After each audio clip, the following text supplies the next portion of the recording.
Let's give a round of applause for our first con debater. Let's see what they can come up with. 4 minutes. So thank you for having us. First of all, I wanted to say that in a recent prediction of 350 AI experts, a New York Times bestseller would be written by an AI by the year 2049. So I'm already looking for my next job. That being said, I find their proposition that AI will create more good jobs than it destroys to be absolutely ridiculous. Gartner predictions aside, which are not academically supported in any way, in sector after sector after sector, wherever you look, what you see happening is AI starting to or creating the pieces that will replace parts or all of jobs across lots of different areas of the economy. So first, let's start with something very simple. We'll start with lawyers. So if you look at the legal profession, the profession has essentially been flat in terms of employment, salaries, and profits for the last 5 or 6 years.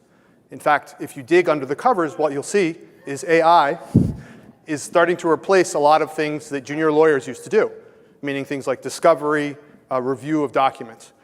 This has essentially caused so much decline in demand for lawyers that now law schools are starting to close.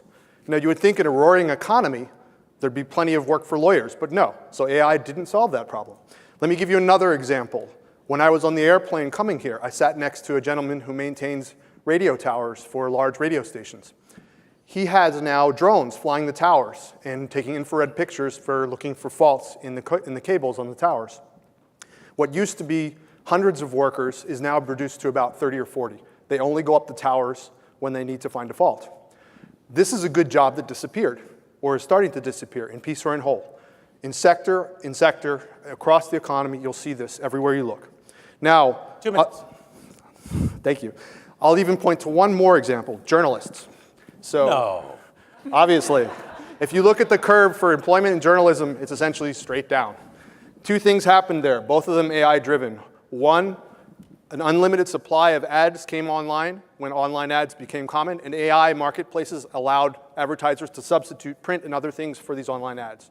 Now, we're starting to see AIs, like at the Washington Post, actually replace journalists by writing the articles themselves. The Washington Post published roughly 800 articles in the last year that were almost entirely written by AI. So when we peel back the covers on all of these things, we have to wonder, what are the statistics about some of this, and why aren't we seeing this in the economy? Unemployment is incredibly low, right? Well, yes, it is.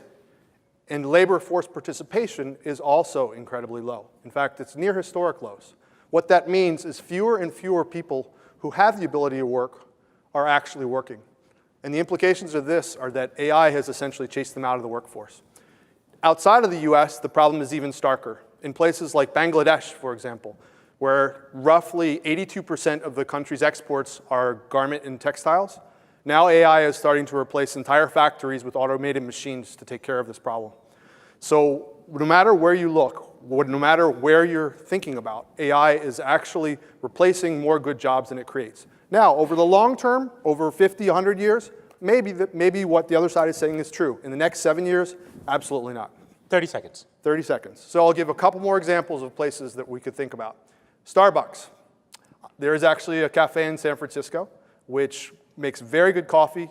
There is nobody working there at all. Nobody.